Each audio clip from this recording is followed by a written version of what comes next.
누명을 벗겨주세요 라는 제목으로 같이 말씀을 생각해 보도록 하겠습니다.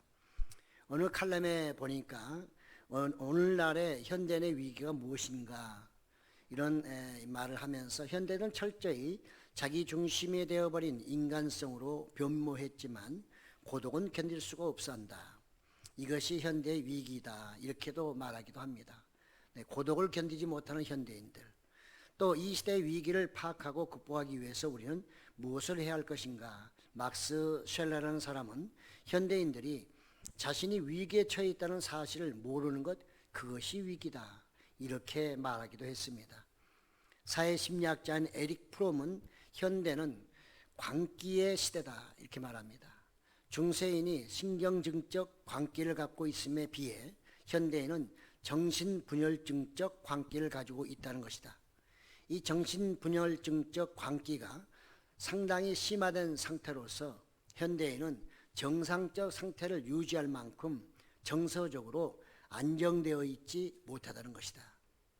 인간의 최악의 죄는 미움이 아니라 무관심이다 이렇게 그는 말하기도 했습니다.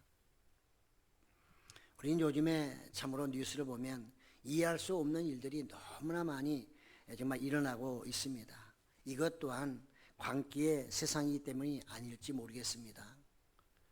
자기 자존심을 채우기 위해서 다른 사람을 죽여도 전혀 양심의 거리낌이나 후회함이 없는 그런 사람들, 자기 기분이 나쁘다고 다른 사람에게 엄청난 피해를 주어도 전혀 아무렇지도 않은 세상 사람들, 성적 타락의 수준은 인간이야, 즉 짐승만도 못할 정도로 떨어져 버렸습니다.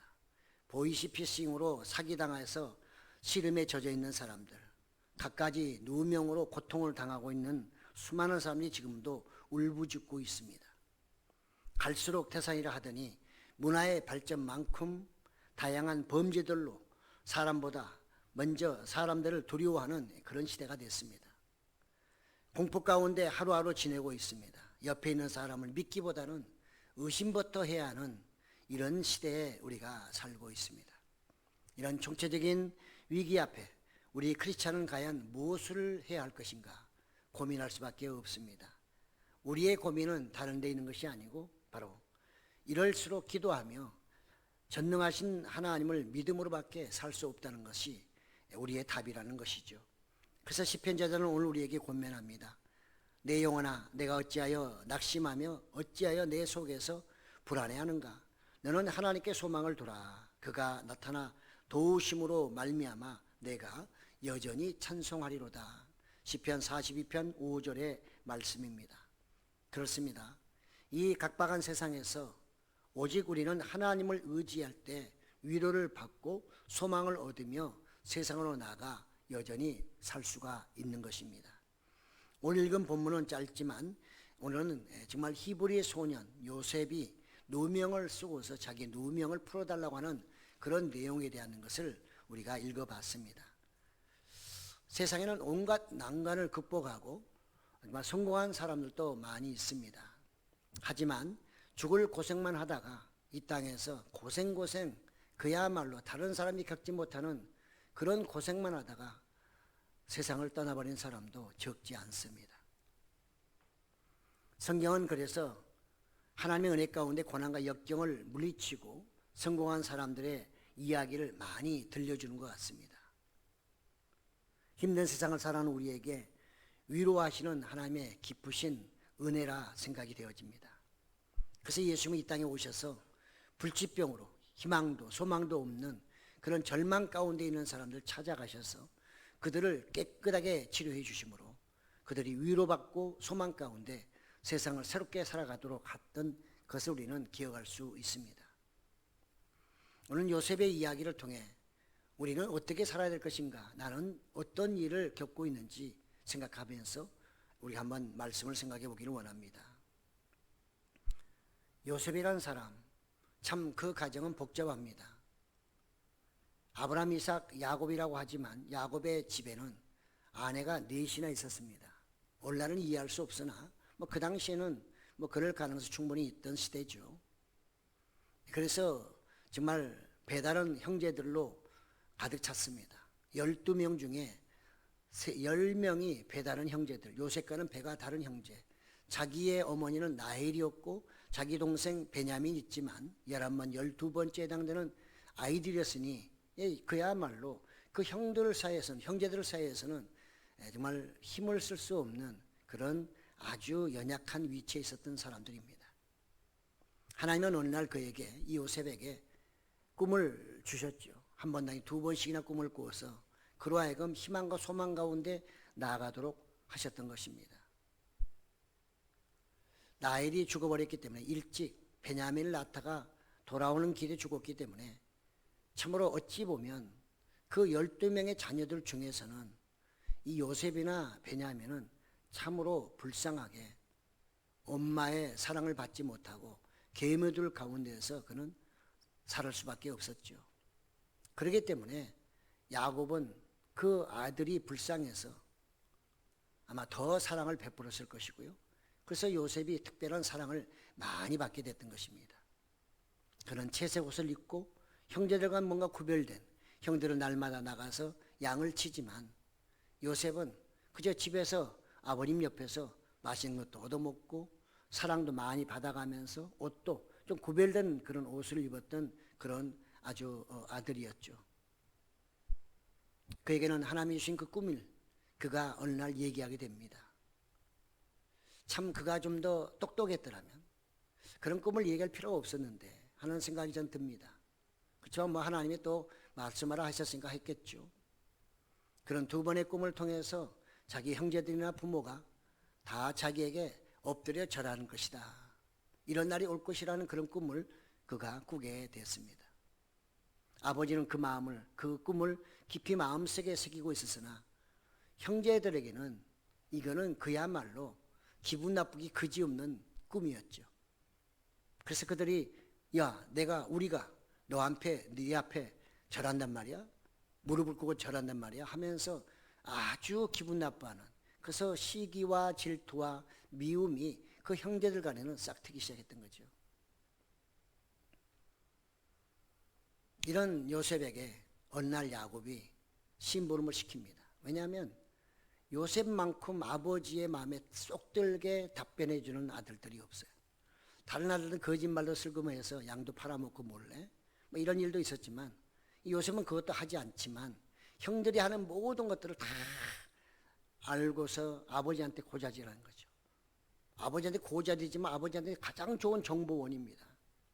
그걸 들으면서 이 아버지는 지금 되어지는 일이 어떻게 된가 잘 알게 되었던 거죠. 지금도 이 아들들이 지금 10명에서 멀리 양치로 갔습니다. 시간이 많이 지나서도 연락도 없고 하니 궁금하기도 하고 또 그들의 안전도 좀 생각할 수밖에 없죠. 그래서 요셉을 불러서 네 형제들 지금 어디서 뭐 하는지 내가 궁금하니 네가 좀 가서 확인을 해봐라, 이렇게 했습니다.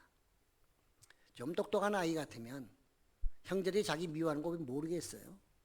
그러니까 그냥 안 간다고 핑계대면 될 텐데, 또 아버지 말에 100%또 순종하면서 알겠습니다 하고 널찍 또 인사하고 가는 이 요셉의 모습을 한번 저는 그려보면서 참 어리석기 그지없다. 그렇지만 또 한편으로는 성경의 말씀대로 부모의 말에 순종함으로 복받는다는 그 말씀대로 그가 또 그 길을 가고 있기도 하죠. 그는 아버지의 말씀을 듣고 나갔습니다. 형들이 있을 곳으로 생각했던 그곳에 갔지만 가보니까 형들은 없어요. 보통 아이들 같으면 아마 그 자리에서 돌아갔을 겁니다. 내가 가보니 아무도 없어 그냥 왔어요 아버지, 이렇게 할 텐데 그렇게 하면 아버지가 얼마나 서운할까 아마 그런 생각도 가졌겠죠. 요셉은 거기서 사람들한테 주변에 있는 사람들 막 찾아다니며 물어봤습니다. 여기에 이런 사람들이 있었는데 보지 못했냐. 그러니까 어떤 사람이 얘기해 줍니다. 그들이 저 밑으로 내려가는 것 같더라, 남쪽으로 더 내려갔다고 말하면서, 그래서 그는 요셉은 그 형제들을 찾아서 또 찾아가기 시작합니다. 드디어 멀리서 형제들을 보게 됐죠. 요셉은 얼마나 기뻤을까요? 그런 기쁨으로 형제들 향해서 달려가고 있을 때 그 요셉이 멀리서 오는 것을 본 이 10 형제들은 드디어 우리의 원수가 왔구나. 저놈만 죽여버리면 우리가 아버지 앞에 사랑도 받고 또 저놈이 우리 보고 우리가 다 절한다고 했으니 그 꿈도 완전히 무산될 거 아니냐. 그러니 저놈을 없애버리자, 이렇게 그들은 모의를 했던 거죠. 그것도 모르고 요셉은 열심히 기쁨으로 뛰어왔다 그만 잡혀서 옷도 벗김을 당하고 구렁텅이에 넣었다가 결국은 대상들이 지나갈 때 팔아먹어버리고 말았습니다. 채색옷을 벗겨다가 양의 피를 거기다 묻혀놓고 아버지한테 가서 막 대성통곡합니다. 아버지여, 이 옷이 당신의 아들의 옷인지 확인해 보옵소서. 그러면서 거짓말을 하는 거죠. 짐승이 아무래도 요셉을 잡아먹은 것 같습니다. 그러니 야곱이 그때부터 실험투성이었습니다. 이 형들은 동생을 그렇게 팔아먹고 아주 속으로는 얼마나 기분이 좋은지요. 그렇지만 우리는 그 안에 하나님의 역사심이 있다는 걸 항상 기억해야 되고요. 하나님이 보고 계시다는 걸 우리는 잊어서는 안 됩니다. 결국은 하나님은 이 요셉을 보디발의 집에 팔게 되었고요. 보디발은 당시에 바로의 시위대장입니다. 아주 높은 사람이죠. 그 집에 들어갔을 때 이 보디발이 보니까 아주 외모로 상당히 깔끔하고 잘생겼고, 그래서 자기 집의 모든 것을 맡기는 집사로 시켰습니다. 관리자가 됐습니다. 그렇지만 자기의 요셉에게 하는 말이, 네가 모든 걸 네 마음대로 다 관리해라. 그렇지만 나의 아내에 대해서는 절대로 너는 가까이 하지 말라. 이렇게 명령을 했던 거죠. 하나님은 요셉이 그 집에 들어간 순간부터 요셉에게 축복을 하시면서 그 집에 보디발의 재산이 계속해서 막 불어나기 시작했어요. 보디발은 얼마나 기뻤는지 몰라요. 그렇지만 항상 우리에게는 좋은 날이 있으면 나쁜 날도 온다는 것을 항상 대비하고 있어야 되는 거죠. 요셉에게는 그야말로 이 보디발의 아내가 큰 문제였습니다. 날마다 측은거리고 계속해서 성적 유혹을 하고 그에 동침하자고 말하고, 그러니 그것을 계속해서 부정하고 부리치고 했지만 어느 날은 아마 추정하게 드디어 아주 침실까지 잡혀 들어간 것 같습니다. 그는 거기서 정말 뿌리치다가 결국은 자기 옷이 잡혀서 그 옷을 벗어버리고 도망가게 된 거죠. 이 보디발의 아내가 얼마나 수치심이 있었겠어요. 부끄럽기도 하고 또한 분도 난 거죠. 아니 히브리 이 청년이 소년이 나한테 이렇게 한단 말이야 하면서 아마 그는 굉장히 노했을 겁니다.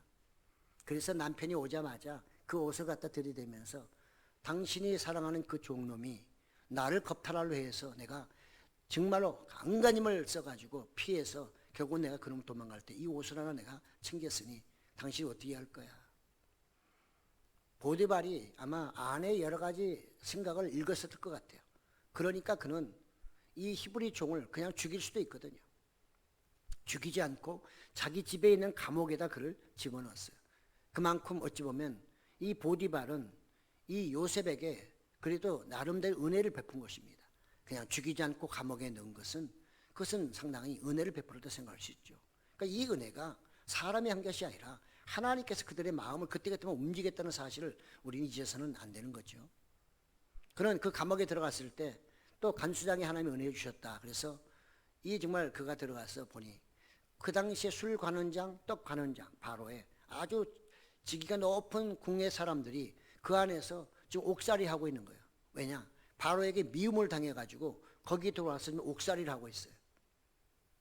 거기서 그는 이 정말 술 관원장들의 얘기를 들으며 궁에 대한 얘기를 많이 들었겠죠. 궁에 대한 여러 가지 정보를 많이 들었을 것입니다. 이미 그는 궁에 들어갈 그런 준비를 하나님이 이 사람들을 시켜서 지금 준비하고 있다는 사실을 우리는 알 수가 있어요. 여러분의 신앙생활 인생살이 속에서 어떤 좋지 않은 일이 올 때 그걸 감당하세요. 그걸 믿음으로 감당하면 하나님이 그걸 통해 나중에 훨씬 좋은 환경으로 바꿔주실 줄로 믿습니다. 요셉은 그렇게 해서 결국은 거기서 바로 궁에 대한 정보를 많이 얻었다고 봐요. 어느 날 그들은 꿈을 꾸게 됐습니다. 떡관원장의 꿈과 술관원장의 꿈을 꾸게 되면서 그것을 해몽을 못하니까 요셉이 해몽을 해주게 되죠. 그래서 떡관원장은 당신은 아마 불름을 받게 하는데 죽을 것이다. 그 다음에 이제 술관원장의 꿈을 제가 오늘 살짝 얘기하고 있습니다. 당신은 아마 3일 후에 왕이 당신을 부를 텐데 다시 궁에 들어갈 것이고 그 다음에 당신은 복직되면서 그동안에 술 담당했던 것처럼 왕 옆에 당신은 술을 따르게 되는 그런 직을 다시 회복하게 될 것이다. 그래서 나를 좀 제발 정말 나에게 은혜를 베풀어서 그 궁에 들어가거든 나의 억울함을 좀 풀어주시오. 이렇게 부탁을 했어요. 그랬더니 이 술 간원장이 염려하지 마라. 내가 네 그 소원을 네 원하는 것을 반드시 내가 이루어주겠다. 도장을 꽉꽉 찍었어요. 그러면서 또 요셉은 말합니다. 나는 원래 히브리 사람입니다. 자기의 어떤 신분까지 밝히면서 나 히브리 사람인데 내가 여기 들어와서 이렇게 지금 이렇게 감옥살이 할 만한 이유가 전혀 없어요. 그래 내 누명을 꼭 좀 벗겨주세요 할 때 그 정말 술 간원장은 알았다 하고 헤어지게 됐습니다. 잠깐 다른 쪽으로 비춰서 오늘날 꿈에 대한 얘기를 많이 하는데요. 여러분 착각하시면 안 됩니다. 우리의 신앙은 꿈으로 되어지는 게 아닙니다. 이 당시는 창세기를 기록할 족장시대에는 하나님이 나타낼 때 꿈으로 환상으로 보통 나타났어요. 지금은 그 꿈 모든 걸 망라해서 가장 완벽하고 정확한 하나님의 말씀을 우리에게 주시고 그 말씀을 기록해서 우리에게 남겼어요. 이것이 가장 정확한 것입니다. 여러분도 꿈을 꾸 보셨지만 맞는 꿈도 있고 안 맞는 꿈도 많아요. 그런데 꿈을 그것을 지나치게 확대 해석해서 마치 그 꿈이 내 인생의 모든 것을 밝혀주는 것처럼 이렇게 생각하는 것은 이건 비성경적입니다. 그거보다는 기도하시면서 하나님의 말씀을 묵상하면서 갈 때에 그 말씀을 지키며 나갈 때 이것이 가장 꿈을 이룰 수 있는 하나님에 대해서 가장 잘할 수 있는 길이라는 사실을 분명히 아셔야 하는 것입니다. 간간히 보면 환상이나 꿈을 그것을 자기 신앙의 전부로 알고 오로지 그것만 갖고 하루에 3시간 4시간 기도하면서 오늘은 뭘 봐야만 기도를 끝내버리는 이런 사람들이 있어요. 성경에 어디 그런 얘기가 있던가요? 성경은 기도를 많이 하라 했지 너희가 꿈 볼 때까지 환상을 볼 때까지 기도라는 말씀은 없어요. 넘어가면 안 됩니다. 하다 보면 사람이기 때문에 믿는 사람이나 안 믿는 사람이나 꿈을 꿀 수 있어요. 물론 하나님이 꿈이나 환상을 통해 분명히 보여줄 때도 있습니다. 저는 그걸 부정하지 않습니다. 그는 기도하다가 내가 살다가 그런 꿈을 주시면 그걸 받아서 아멘으로 받아서 살면 되는 것이지 뭐 그것 때문에 안달부달하는 거예요. 그걸 신앙의 근본으로 삼는 것은 절대로 안 됩니다. 환상과 꿈을 통해서 쫓아갔던 사람들은 대부분 다 이단으로 빠지고요. 그분들의 신앙은 전부 다 나중에 헛된 꿈으로 끝나버리는 경우가 대부분입니다. 지금 요셉에게 보여준 꿈은 그런 꿈이 아닙니다.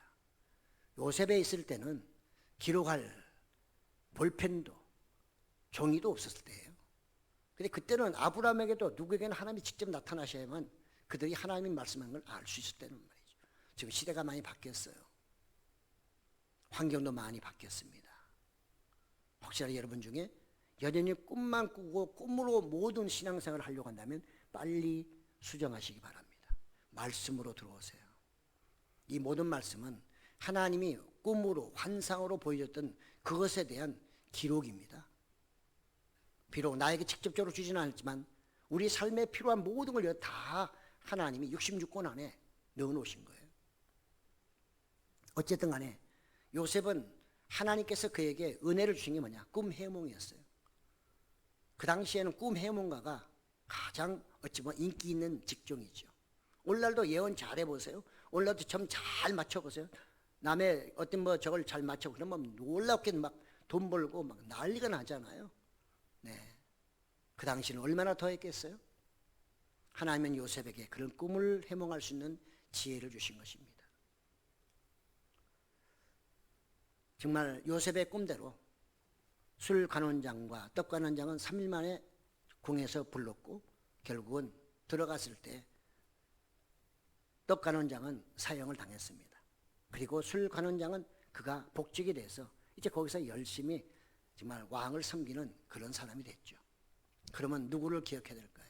그 요셉을 기억하고 빨리 그를 구출해 줘야 되는데 지금 3일 지나고 일주일 지나고 20일 지나도 아무 연락이 없는 거예요. 그러니 요셉이 어떻게 했을까요? 요셉은 아마 실망을 많이 했을 것 같아요. 야, 믿을 인간 없네. 세상에 내가 그렇게 꿈을 해서 신신당부했더니 그렇게 염려하지 말라고 내 손 꼭 잡고 내가 가자마자 구해주겠다 했던 술관원장은 어디 가버리고 도대체 시간이 지나도 연락도 없으니 주여. 그러니 요셉의 입에서는 당연히 하나님을 찾을 수밖에 없었을 것입니다. 하나님, 내 억울함을 풀어주세요. 술관원장이 요셉의 어떤 억울함을 누명을 벗겨주는 게 아니라 하나님이 개입해야만 그의 누명은 벗겨줄 수 있단 말이죠. 요셉도 물론 그걸 알고 있었겠죠. 결국은 시간이 지나도 그런 연락이 오게 됐을 때 하나님이 깊이 이제 개입을 하시죠.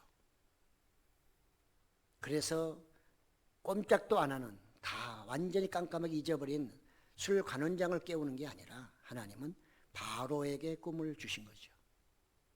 바로의 꿈 두 번을 주어서 한 번은 정말 실한 소, 한 번은 아주 빼빼 마른 소를 보여주면서 그거를 이 애굽의 역술가들이 엄청나게 많습니다. 나라도 크고요. 그러니까 사람도 많겠죠. 그 사람들에게 다 불러서 바로의 꿈을 해몽하려 했더니 한 사람도 해몽하는 사람이 없어요. 그 많은 사람들 중에 어쩌면 한 사람도 없을까요? 하나님께 철저히 저는 막았다고 생각합니다. 그래서 왕이 화가 몹시 나가지고 정말 날마다 호통을 치면서 아마 얘기했을 겁니다. 언제까지 만약에 정말 내 꿈을 해몽할 사람을 데리고 오지 않으면 내가 가만두지 않겠다. 막 이런 으름장도 놓고 했을 거예요. 그때 그 얘기가 누구에게? 술관원장 귀에 쏙 들어간 것이죠. 그때서 기억이 났어요. 은혜 받을 때는 아무 생각이 없다가 위기에 처해 죽을 지경에 이르게 되니까 그때서 생각나서 술관원장이 참 내가 여기까지 오긴 그 히브리 청년, 소년 그 안에 있던 그 친구잖아 하면서 왕에게 자초지종을 얘기합니다.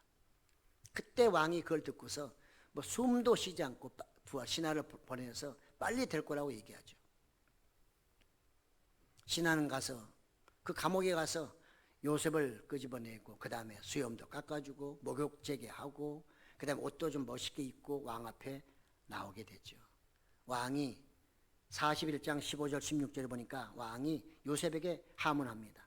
바로가 요셉에게 이르되 내가 한 꿈을 꾸었으나 그것을 해석하는 자가 없더니 들은즉 너는 꿈을 들으면 능히 푼다 하더라. 요셉이 바로에게 대답하여 이르되 내가 아니라 하나님께서 바로에게 편안한 대답을 하시리이다. 요셉은 지금 이렇게 불려왔을 때 여기서 꿈 해몽을 못하면 요셉은 죽을 수도 있어요. 요셉만 죽겠습니까? 술관원장도 거짓말해도 죽겠죠. 그야말로 그들은 죽음 직전에 있을 때 여기서 우리는 요셉이라는 사람이 얼마나 대담한지요. 하나님이 그런 마음을 줬을 겁니다. 그는 꿈 염려하지 마세요 이렇게 말한 것이 아니라 하나님께서 당신의 그 꿈을 잘 이렇게 해몽해 주실 것입니다. 편안한 답을 주실 것이니 염려 안 하셔도 될 것 같습니다. 제가 하는 게 아니고요. 하나님이 하시는 거예요. 이런 위기 속에 하나님을 들먹거릴 수 있는 요셉의 믿음. 그래서 아브라함, 이삭, 야곱입니다. 그 다음에 야곱의 아들 중에 요셉은 나오진 않지만 요셉의 이런 내용을 많이 성경에 넣고 있는 이유가 바로 여기 있다고 볼 수가 있는 거죠. 요셉은 정말 바로의 꿈을 들은 다음에 그대로 설명해 줬습니다. 이건 하나님이 당신이 주신 꿈이다. 당신을 통해서 이 앞으로 올 풍년과 흉년을 통해 이 지역, 당신 나라뿐만 아니라 많은 지역에 정말 좋은 일을 하도록 하나님이 주신 꿈입니다. 이렇게 해몽을 해줬어요. 바로가 아마 엄청 기뻐했던 것 같아요. 그 꿈 해몽을 듣는 순간 이것이구나 하는 그런 확신이 있었을 거예요. 그러니까 그가 그 자리에서 이 정말 요셉을 칭찬하고 너에게 그 지혜와 정말 꿈 해몽을 준 그 하나님, 그 신 정말 대단한 신이다. 너처럼 지혜로운 자가 누가 있겠느냐. 어차피 네가 해몽도 했으니 그 꿈이 맞냐 안 모를 수도 있으니 네가 해몽했으니 이제는 네가 총리 자리에 내가 세워줄 테니 네가 이걸 관리를 잘해서 이 나라를 좀 안정시켜다오. 재정적으로 어려움이 없게 해달라. 이렇게 해서 그가 그만 총리가 되고 말았어요. 졸지에 감옥에 있던 요셉, 히브리 사람이 애굽의 총리가 될 수 있나요? 이거는 하나님의 방법 외에는 그렇게 될 수가 없는 거예요. 결국은 이 꿈이 이루어지지 않고로 해서 동생을 팔아먹었던 형들, 그들의 머릿속에는 이제 요셉은 없어졌다고 생각했는데 결국은 흉년이 가나안 땅에 들게 됐고 흉년 때문에 그들은 다 쌀을 사러 애굽으로 내려올 수밖에 없어요. 보니까 자기 형들이 이제 걸어온 거 옛날과 정반대죠. 형들은 쌀을 사러 왔고 곡식을 사러 왔고 동생 이 요셉은 이미 이제 성장해서 뭐 관복을 입었으니까 잘 안 보이겠죠. 또 설마 자기 동생이 거기 있으라고 생각이나 했겠습니까? 꿈엔들 생각했겠습니까? 형은 그들이 오는 걸 보았어요. 형제들이 오는 걸 볼 때 마음에 너무나도 반가웠죠. 그러나 모른 체하고 뭐라고 제명을 씌웁니까? 당신들 이방 땅에서 온 간첩들 아니야? 그러니 이 형들이 깜짝 놀래가지고 아니라고 막 사정을 하면서 살려달라고 손발을 빌고 그 다음에 막 절을 하고 난리가 났어요. 그래서 결국은 그 요셉의 꾼 꿈은 이렇게 해서 이루어지는 것을 볼 수 있습니다. 하나님이 주신 꿈은 반드시 이루어진다는 사실을 우리에게 확인시켜주고 있는 것이죠. 그렇습니다. 우리는 나중에 정말 하나님께서 이 요셉을 큰 사람으로 사용해서 이스라엘 역사의 근간이 되는 그 민족을 이루는데 요셉이 귀하게 쓰임받는 그의 꿈을 통해 그런 일을 하게 하시는 것을 우리가 볼 수가 있습니다. 우리는 때로요 신앙인이기 때문에 억울함도 있고요 또 누명도 쓸 때가 있어요. 그러나 세상 사람들처럼 막 흥분해하고 그것 때문에 못 참아하는 그런 사람들보다는 좀 요셉처럼 좀 힘은 들지만 하나님을 의지하며 기도하며 나갈 때 하나님의 때가 되면 반드시 그것을 해결해 주실 줄로 믿습니다. 그래서 우리의 이 억울함이나 누명은 하나님이 벗겨주셔야지 사람들이 벗겨주긴 쉽지 않습니다. 요즘에 정치가를 보세요. 어제는 동지였지만 오늘은 원수가 되기도 하고요. 어제는 서로 정말 같이 밥을 먹었지만 오늘은 고발자가 돼서 한 사람은 감옥으로 한 사람은 또 이쪽으로 이렇게 되는 세상이잖아요. 요셉은 자기 형제들이 자기를 팔아먹기도 하고 보디발의 아내 때문에 누명을 쓰고 감옥에 들어갔으나 그 모든 억울함을 하나님께 맡기고 갔을 때 그가 결국은 애굽의 총리까지 되는 그의 꿈을 이루는 하나님을 그가 만나게 됐다는 사실이죠. 우리 신앙에는 이런 여유가 좀 있어야 될 것 같습니다.